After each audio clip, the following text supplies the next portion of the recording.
விட்டுடுங்க அப்படின்னா அதை ஒரு பெருந்தன்மை காக்கிறோம். பட் இங்கே நம்ம அம்பேத்கரை காக்கணும். அவன் எடுத்தது சுப்ரீம் கோர்ட் சீஃப் ஜஸ்டிஸை, அந்த கான்ஸ்டியூஷன் எழுதுந்து அண்ணல் அம்பேத்கரை. கரெக்டுங்களா? அப்போது இது நமக்கு அவமானம் இல்லையா? மெஜாரிட்டிக்கிற ஷெட்யூல் கேஸ்ட் ஏரியா, நம்ம மெஜாரிட்டி ஆகிற தமிழியன்ஸு, மெஜாரிட்டி இருக்கிற காஸ்மோபாலிட்டியன் லாங்குவேஜ் பீப்புளு, அதில் கிறிஸ்டின் ஆகட்டும், இந்துவாகட்டும், முஸ்லீம் ஆகட்டும், யாராக இருந்தாலும் சரி. அவர் என்ன சொன்னார்?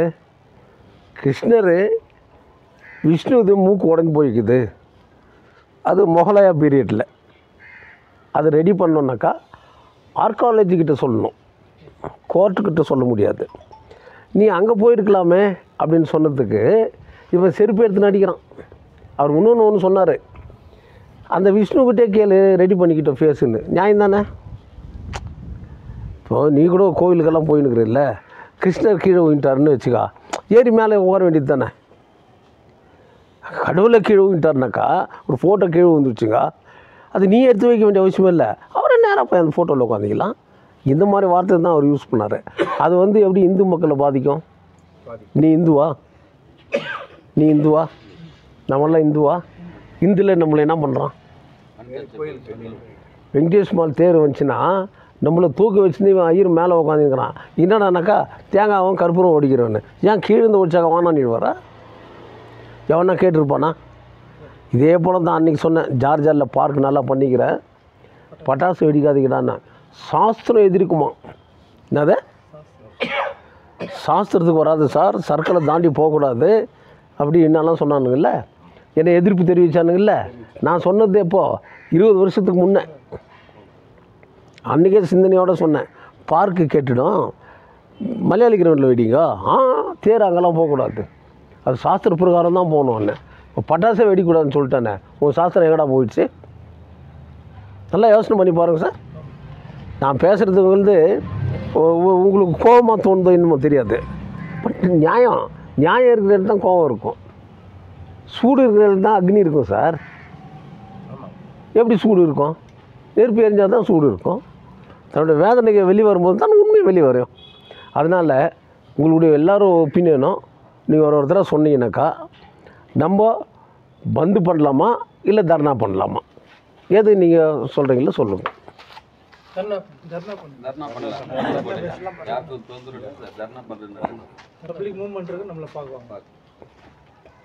சொல்லுங்கள்.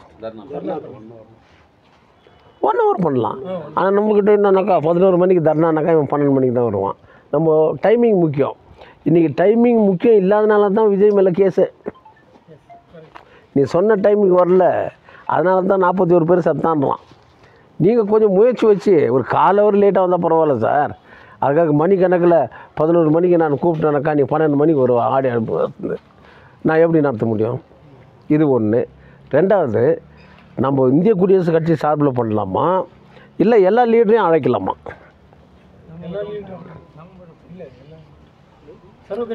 இல்லை உங்களுடைய யோசனையை சொல்லுங்கள். கான்ஸ்டிடியூஷன், செக்குலரிசம் எல்லாரும் கூப்பிடலாம் சார். நீங்கள் அழைச்சிங்கன்னா வருவாங்க, கண்டிப்பாக அதுக்கு மரியாதை கொடுப்பாங்க. மாசு அதிகமாக இருக்கும். என்ன சொல்கிறீங்க? அவங்களுக்கும் பாதிப்பு, எல்லாருக்கும் பாதிப்பு. நம்ம தனியாக யார் வெயிட்ன்றது முக்கியம் கிடையாதுங்க.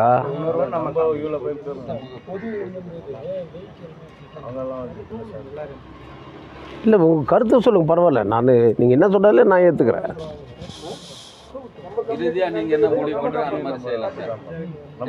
இந்திய குடியரசு தான் பண்ணுறது.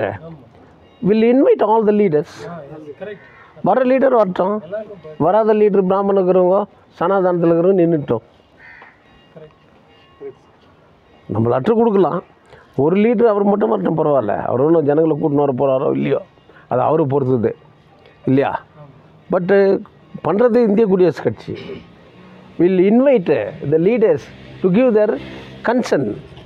உங்களோட ஒப்பீனியனை சொல்லுங்கள். இது கான்ஸ்டிடியூஷனுக்கு செய்கிறது நல்லா இருக்குன்னு சொல்லி காரணம் என்ன? டாக்டர் அம்பேத்கர் எல்லாருக்கும் எல்லா ஜாதிக்காரங்க சட்டை எழுதினா கூட இங்கே கிறிஸ்துவனாக இருக்கும் அவன் இருந்தா மாறிப்பான். அவனுக்கு கூட ஸ்காலர்ஷிப் டாக்டர் அம்பேத்கர் வாங்கி கொடுத்துக்கிறாரு. எல்லாம் அந்த கட்சிக்காரெல்லாம் கூட எல்லாம் ஒன்றா சேர்ந்தா ஒரு வெயிட்டாக இருக்கும்ன்றது ஒரு நம்பிக்கை, என்னுடைய நம்பிக்கை. அது நீங்கள் எல்லாரையும் கலந்து செய்கிறது தான் நல்லாயிருக்கும்.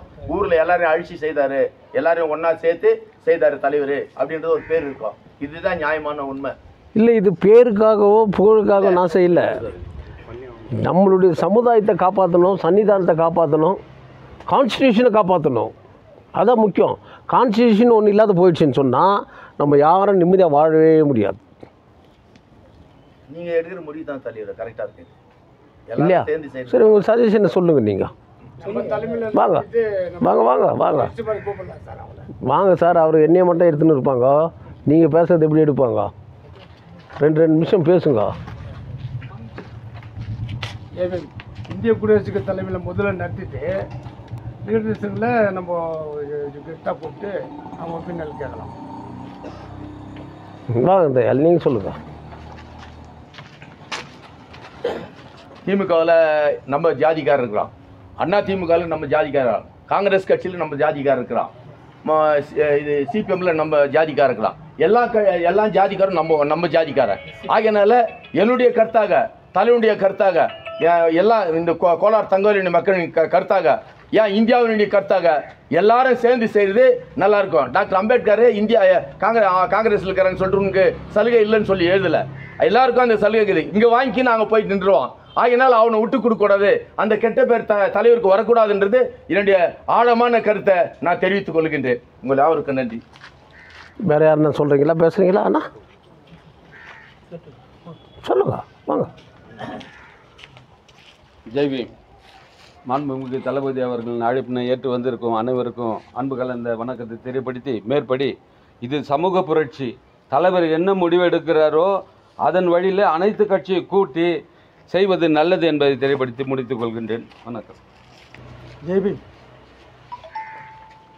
இது நம்முடைய தலைவர் எஸ்ஆருடைய தலைமையில் இந்த தர்ணா போராட்டம் நடக்கணும் அப்படின்னு நம்முடைய எல்லோரும் முன்மொழிந்து அவருடைய தலைமையில் நடக்கணும். எல்லோரும் சொல்கிற மாதிரி எல்லா கட்சியிலும் நம்ம பிரமுகர்கள் இருக்காங்க. எல்லா லீடர்ஸும் கூப்பிட்டு ஒரே பந்தலில் உட்கார வச்சு அண்ணல் அம்பேத்கர் இயற்றிய ஒரு சட்டத்துக்கு ஒரு புறம்பான செயல் அந்த அசோக் கிஷோர் பண்ணியிருக்க வேலை. அதனால் அவனை கண்டித்து நம்ம தர்ணா போராட்டம் தலைவர் தன்னுடைய தலைமையில் தர்ணா போராட்டம் செய்யணும்னு என்னுடைய சார்பாக கேட்டுக்கொள்கிறேன். ஜெய்பீம். ஜெய்பீம். அனைவருக்கும் வணக்கம். இந்த தர்ணா போராட்டம் சொல்கிறீங்க இல்லையா, அனைத்து கட்சியும் கூப்பிட்டு தலைவர் சார்பாக தலைவர் தலைமையில் நடத்தணும். எல்லாமே அவர் பின்னாடி நின்று எல்லா கட்சிக்காரும் நின்று, ஏன்னா அனைத்து கட்சியிலும் நம்ம ஜாதிக்காரர் இருக்கிறோம், பிஜேபியில் கூட இருக்கிறோம். எல்லோரையும் கூப்பிட்டு நம்ம ஒரு பெரிய தர்ணா போராட்டம் ஒரு புரட்சியாக இருக்கணுன்றதுக்காக என்னோடய கருத்து. நீ பேச முருகையா, பேசணுன்றது எல்லாருக்கும் வாய்ப்பு கொடுக்குற, பேசுங்க. ஏகேஎல் ஆர்பிஐ பிரான்ச் சார்பாக நீங்கள் இப்போ என்ன பேசுனீங்களோ அதே நாங்கள் ஆர்கனைஸ் பண்ணிட்டாங்க. அங்கே இருக்கிற பார்ட்டி எல்லாருக்கும் இன்விடேஷன் கொடுத்துருக்கோம், அவங்களும் வரேன்னு சொல்லியிருக்காங்க. இப்போ இந்த இடம் தான் இப்போ இங்கே நடத்துகிறதா அங்கே நடத்துகிறதான்னு தலைவர் எங்கே டிசைட் பண்ணுறாரோ அங்கே நாங்கள் முழு கோஆப்ரேஷன் பண்ணுறோம். காந்தி சர்க்கிள் எதில் நடத்தலாம்? காந்தி சர்க்கிள் எதில் நடத்தலாம்? போலீஸ்காரங்களுக்கு பர்மிஷன் கொடுக்கலனாலே நடத்தலாம், கைது செய்யட்டும். பர்மிஷனெல்லாம் இல்லைன்னு சொல்ல முடியாது, கொடுக்கணும். அதான் அவங்களுடைய ப்ரொசீஜர். பாதுகாப்பு கொடுக்க வேண்டியது போலீஸ்காருடைய வேலை. ஆக ஜனங்க நிறையா வந்துடுவாங்கன்னா வரட்டும், ஜனங்க பார்க்கறதுக்கு தான் செய்கிறது. ஜனங்க இல்லாத டாய்லெட் உள்ள போய் கொண்டு பேசினுக்கலாம் இல்லையா? ஸோ நம்ம ஒரு ஒழுக்கத்துக்கும் நேர்மைக்கும் இந்திய குடியரசு கட்சி கூட எந்த கட்சியும் கிடையாது. நம்ம இது வரைக்கும் எங்கே தகராறு பண்ணதோ போலீஸ்காரனோட ஒழுக்கமானவங்க நம்ம தான், இல்லை எந்த மாற்றமும் இல்லை. அதனால் நீங்கள் சஜஷன் சொல்கிறவங்க இன்னும் யாராக இருந்தாலும் சொல்லுங்கள். ஜெய்பீம். இது ஜாதிக்கான பிரச்சனை அல்ல. 140 கோடி மக்களை வழிநடத்துகிற தலைமை நீதிபதி நாம் இனமாக பார்க்கக்கூடாது, மதமாக பார்க்கக்கூடாது. 140 கோடி மக்களினுடைய சுப்ரீம் கோர்ட் தலைமை நீதிபதி மீது காழ்ப்புணர்ச்சி கொண்டு சமாதானம் தர்மத்தை உடையவர்கள் இந்த ஈனச் செயலை செய்திருக்கிறார்கள். எனவே நம்முடைய தேசிய தலைவர் மாண்புமிகு தளபதி அவர்களின் தலைமையில் இந்த தர்ணா போராட்டமானது நடக்க வேண்டும். அதில் மற்ற கட்சியினரும் மற்ற தலைவர்களையும் நாம் அழைத்து கலந்து கொள்ள அழைக்கலாம் என்பது என்னுடைய கருத்து. ஜெபி. Liberty, equality, fertility, secularism. இந்த நாடு ஒரு செக்குலரிசம். மொழி சார்பின்மை, மத சார்பின்மை, இதுதான் அவர் சொன்னது. நான் எல்லா மதத்தையும் மதிக்கிறவன். நீங்கள் வேணும்னா விஷ்ணு கிட்ட கூட கேட்டுங்கன்னு சொன்னார். கடவுள் நம்பிக்கை இருக்கிறவங்க போய் கேட்க வேண்டியது தானே. நீ எப்படி சனாதனத்தை பற்றி எதிர்த்து பேசலாம் அப்படின்னாக்கா செக்குலரிசம் கண்ட கான்ஸ்டியூஷனில் எழுதி வச்சுக்கிறது. இதுக்கு முன்னுக்கிற ஜட்ஜஸுங்களும் இந்த நீதியை கூறிக்கிறாங்க. அதை கண்டித்து நம்ம அன்றைக்கி பேசலாம். புரியுதுங்களா? அம்பேத்கர், நீ எதுனா பேசுகிறியா? அதனால் பார்ட்டிக்காரங்க எத்தனை மணிக்கு வரணுன்றதை சொல்கிறேன். பர்மிஷன் நம்ம போடுறோம் 11 to 12. நம்ம ஒரு 11 o'clock சேர்ந்துருவோமா? நீங்கள் வார்த்தை கொடுங்க. அப்புறம் இதை வந்துன்னுக்குறாங்க, ஏரியாவிலேருந்து வந்துன்னுக்குறாங்க, ஆட்டோவில் வந்துன்னுக்குறாங்க, இதெல்லாம் சொல்லக்கூடாது. சர்ச்சுக்கு போகிறவங்களாம் கூட இருக்கலாம். ஒரு நாள் சர்ச்சுக்கு போகலாம், ஏசு வந்து ஒன்று கண்ணு குத்திட மாட்டார். 6:30 மணிக்கு போ சர்ச்சுக்கு, 7 மணிக்கு பூஜைக்கு போ. அதுதானே. ஏதாவது ஒரு சாக்கு சொல்லிக்கின்னு வரக்கூடாது. நீங்கள் கூட்டம் எவ்வளோ பேர் சேருவீங்கன்றதை நான் அங்கே மென்ஷன் பண்ணணும். இன்றைக்கி பார்த்தேன் எவ்வளோ பெரிய இஷ்யூ ஆச்சு தமிழ்நாட்டில். கரூர் எவ்வளோ பெரிய இஷ்யூ. நான் என்ன கேட்குவாங்க எவ்வளோ பேர் கூட்டம் வரோன்னு. அதுக்கு நான் என்ன பதில் சொல்லிட்டோம். இந்த டவுன் கமிட்டி நாங்கள் போயிட்டு இப்போ ஆர்கனைஸ் பண்ணுறோம் சார். இன்றைக்கி ஆர்கனைஸ் பண்ணிவிட்டு எவ்வளோ முடிதாவிலேருந்து உங்களுக்கு இன்டிமேஷன் எவ்வளோ? அது 50 பேர் கூட முடிட்டோங்க. எவ்வளோ பேர் வராங்கன்னு நான் சொல்லணும். இல்லை, more than 1000 members-க்கு அரேஞ்ச் பண்ணுறோம். இது பற்றுக்காக செய்கிறது. ஆமாம் சார். அனைவரும் இப்போ நம்ம பேசுகிறதே எல்லாருக்கும் போய் தெரியல. யார் கையில் வாட்ஸ்அப் இல்லை? எல்லார் கையில் இருக்குது இல்லை. அதனால் அனைவரும் ஒன்று திரண்டு நம்ம ஒரு தர்ணா போராட்டம் பண்ணலாம். நம்ம இன்றைக்கே லெட்ரு கொடுக்கலாம். யார் கொடுக்குறது லெட்ரு? கொடுக்குறியா? பிரசாத் வந்து அண்ணாங்க லெட்ரு டைப் பண்ணிக்கோங்க, சிஐ கிட்ட கொண்டு போய் கொடுங்க. 1 hour நாங்கள் தர்ணா பண்ணுறோம். எங்களுக்கு சவுண்ட் பாக்ஸும் மைக்குக்கும் பர்மிஷன் கொடுன்னு கேள்வி இல்லையா? பண்ணுவோமா? பண்ணுவோம் சார். வேறு ஏதாவது சொல்ல வேண்டியது இருக்கா? போயிட்டு எடுத்துலாம். எடுத்துங்க சார். இப்போது ஞாயிற்றுக்கிழமை நீங்கள் தர்ணா போராட்டம் பண்ணுறீங்களா, பந்து போராட்டம் பண்ணுறீங்களா? தர்ணா போராட்டம் பண்ணுறோம். எதுக்காக பண்ணுறீங்க? கான்ஸ்டியூஷனை மதிக்காத ஒரு சீஃப் ஜஸ்டிஸ் இந்தியா மேலே ஒரு அட்வொகேட்டு ஷூ எடுத்துன்னு அடிக்கிறாருன்னு சொன்னால் இது நமக்கு மட்டும் இல்லை, 140 கோடி மக்களுக்கும் அவமானம் இது. அது 140 கோடி மக்களுக்கும் எழுதின கான்ஸ்டியூஷன் மேலே அவமானம் இது. கண்கண்ட தெய்வம் பாபா சாஹேப் மேலே பண்ண அவமானம் இது. அதுக்காக நான் அந்த போராட்டம் பண்ணுறேன். சரி, இந்த போராட்டத்துக்கு தனிப்பட்ட முறையில் இந்திய குடியரசு கட்சி மட்டும் பண்ணுற மாதிரியா, இல்லை அனைத்து கட்சிகளும்? இந்திய குடியரசு கட்சி பண்ணுறோம். அனைத்து கட்சியும் வாங்கன்னு கூப்பிடுறோம். வர்றவங்க கலந்துக்கலாம். வராதவங்கள நான் ஃபோர்ஸ் பண்ண முடியுமா? இன்விடேஷன் கொடுக்குறேன் கல்யாணத்துக்கு, வாங்க, நான் நீ வரப்போகிற, வரலன்னா நீ ஏன்டா வரலன்னா கேட்க போகிறேன். அப்படின்னா நீங்கள் இந்த உணர்வு உள்ளவங்க வரணுன்ற மாதிரி ஏதாவது? எல்லாருக்குமே இருக்கணும் உணர்வுகள். பத்திரிகைக்காரர் முதல் உண்டு, என்ன பிரசிடெண்ட் முதல் உண்டு, பியோன் முதல் உண்டு, எல்லாருக்கும் அந்த உணர்வுகள் இருக்கணும். இது கான்ஸ்டியூஷன், சம்விதானம். ஓகே, இது புரோகிதம் இல்லை, சனாதானம் இல்லை, இது மதத்து மேலே இல்லை, தர்மத்து மேலே இருக்குது. Secularism country. சார், இப்போது இந்த டிவி மூலியமாக நீங்கள் பொதுமக்களுக்கு என்ன கோரிக்கை வைக்கிறீங்க? என்ன மக்கள் வந்து பந்து பண்ணணும்னு சொன்னாங்க. நான் பொதுமக்களுக்கு தொந்தரவு கொடுக்கக்கூடாது. அன்றைக்கி பந்துன்னு சொன்னால் மார்க்கெட்டு போவாங்க, கொள்ளுவாங்க, பிள்ளைங்க 1000 வேலைங்க இருக்கும். தீபாவளி எல்லாம் வருது. அதனால் 1 hour நாங்கள் பொதுமக்களுக்கு எந்த தொந்தரவும் இல்லாத தர்ணா பண்ணுவோம், கண்டம் பண்ணுவோம். இதே போலீஸ் ஸ்டேஷனில் கம்ப்ளைண்ட்டும் பண்ணுவோம் நாங்கள் அவர் மேலே. எந்த லாயர் என்ன தப்பு பண்ணாரோ இதை தான் பார் அசோசியேஷனில் கூட நாங்கள் எடுத்தது. பார் அசோசியேஷன் நாங்கள் எல்லாருமே சேர்ந்து முந்தானத்தை எடுத்தோம். நீங்கள் பார்த்துருப்பீங்கன்னு நினைக்கிறேன். அதுலேயே எடுத்தோம். போலீஸ் கம்ப்ளைண்ட் கொடுக்கணும், கிரிமினல் கம்ப்ளைண்ட் கொடுக்கணும். சார், இப்போது பார் கவுன்சிலேருந்து அவர் வந்து நீக்கியிருக்கிறாங்க. அடுத்து நீங்கள் என்னத்துக்காக என்னன்னு கோரிக்கை வைக்கிறீங்க? அவனுக்கு இந்தியாவிலேருந்து நாடு கடத்தணுங்க.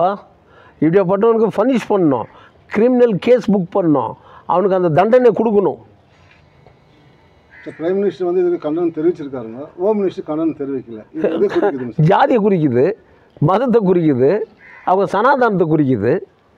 தாழ்த்தப்பட்ட மக்களும் முஸ்லீம் மக்களுக்கும் இது தலக்கு அப்படின்னு சொன்னாக்கா அதுக்கு மேலே ஒரு கேஸை கொண்டாந்தாங்க.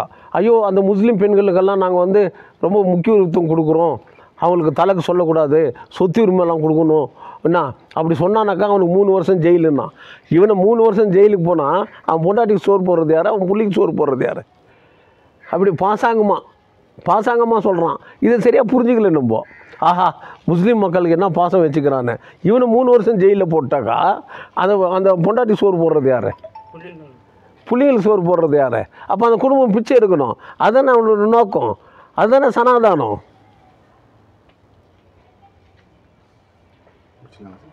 வேறு ஏதாவது கேட்கறதா கேளுங்க சார். இப்போது தங்கவயல் முனிசிபாலிட்டி ரொம்ப மோசமான நிலையில் போயிருக்கிறதா மக்கள் வந்து ஒரு ஆதங்கத்தை தெரிவிச்சிருக்கிறாங்க. நீங்கள் ஒரு எக்ஸ்எம்எல்ஏவா, ஒரு பிரசிடென்ட் கவுன்சிலராக, அதை பற்றி உங்களுக்கு கருத்து?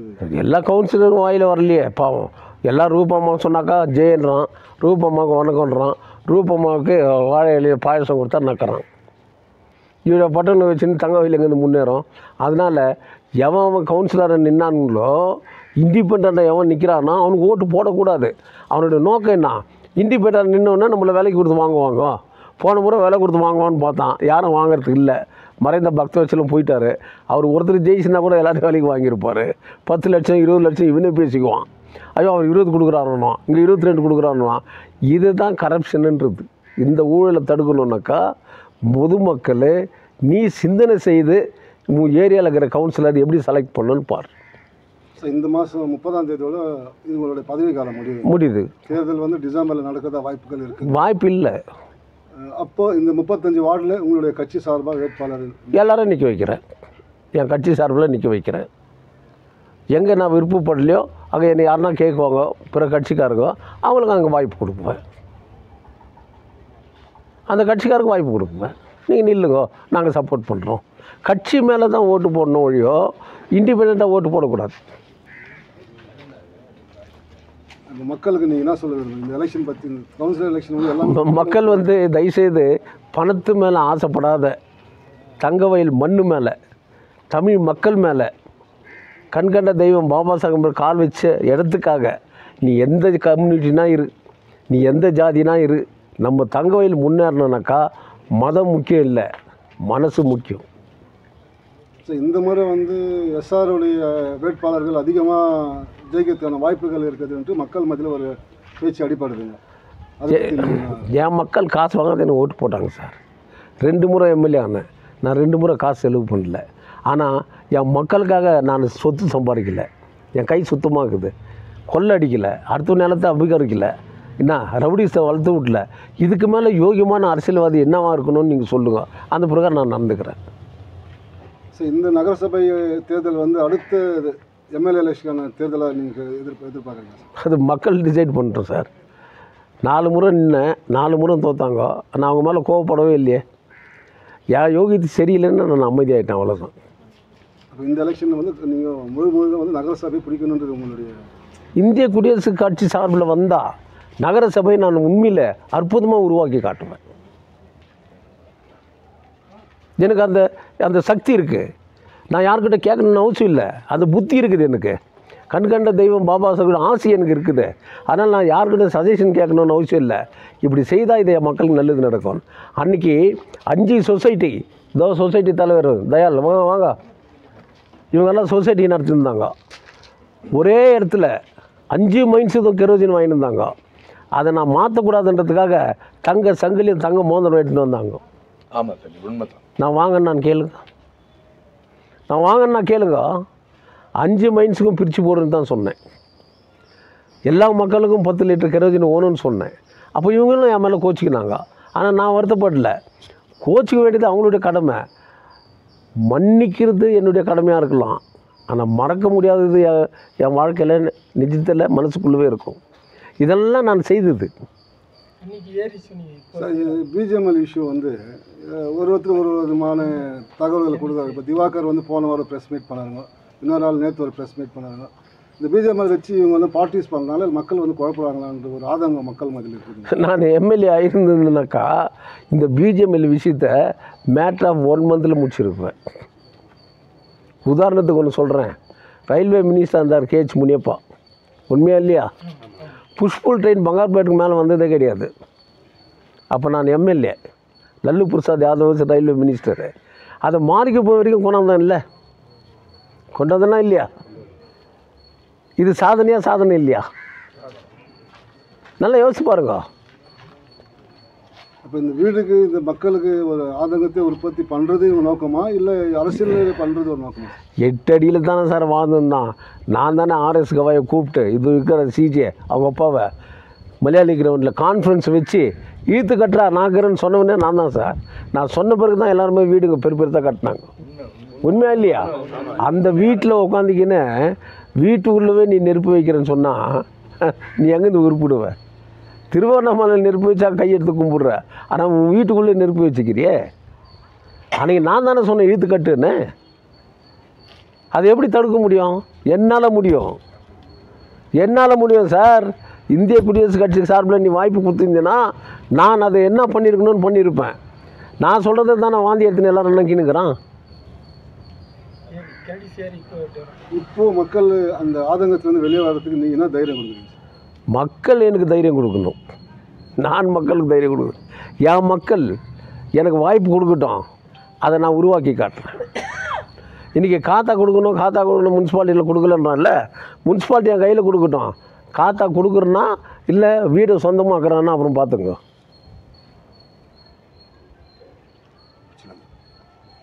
வேறு எதனா கேட்கணுமா? நீ சொல்லுங்க குமார்.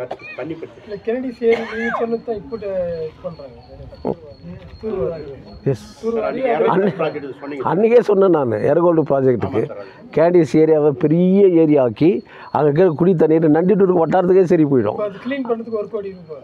அதெல்லாம் வந்து நான் உருவாக்குனது தான். இன்றைக்கி ரயில்வே பிரிட்ஜு சொல்கிறாங்கல்ல, அது நான் உருவாக்குனது தான். இதெல்லாம் முன்கூட்டியே. ஆனால் நீங்கள் நம்ம பலமுறை தோக்கடிச்சிட்டிங்களே. ஆனால் நான் தோல்வி ஆகல, மக்கள் தான் தோற்றுக்கிறது. இனிமேலும் மக்கள் தோக்கக்கூடாதுன்னு வேண்டிக்கிறேன், அவ்வளோதான்.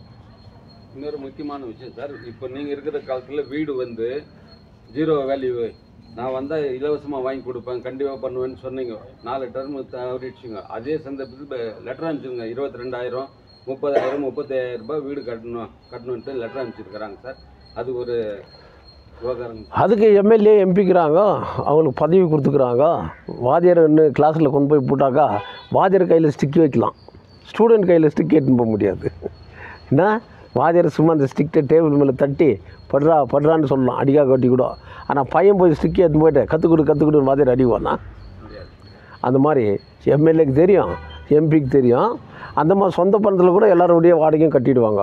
ஏன்னா அவங்க எப்போ கேட்டாலும் என்ன சொல்கிறாங்க, எம்எல்ஏ ಇದು ಮಾಡ್ತಾರೋ ಇಲ್ಲವೋ, ಸರ್ಕಾರ ಕೊಡ್ತಾರೋ ಇಲ್ಲವೋ, ನಾನು ಸ್ವಂತ ದುಡ್ಡಿನಲ್ಲಿ ಮಾಡ್ತೀರಿಲ್ವಾ, ಎಲ್ಲ 10,000 வீட்டுக்கும் அவங்க கட்ட வேண்டிய பேலன்ஸ் எல்லாம் அந்த அம்மாவை கட்டிட்டு சொல்லுங்கள். டிசிசி பேங்கில் இருக்கிற பணத்தெல்லாம் எடுத்து கட்டிட்டாக்கா மக்கள் சந்தோஷமாக ஓட்டு போடுவோம்.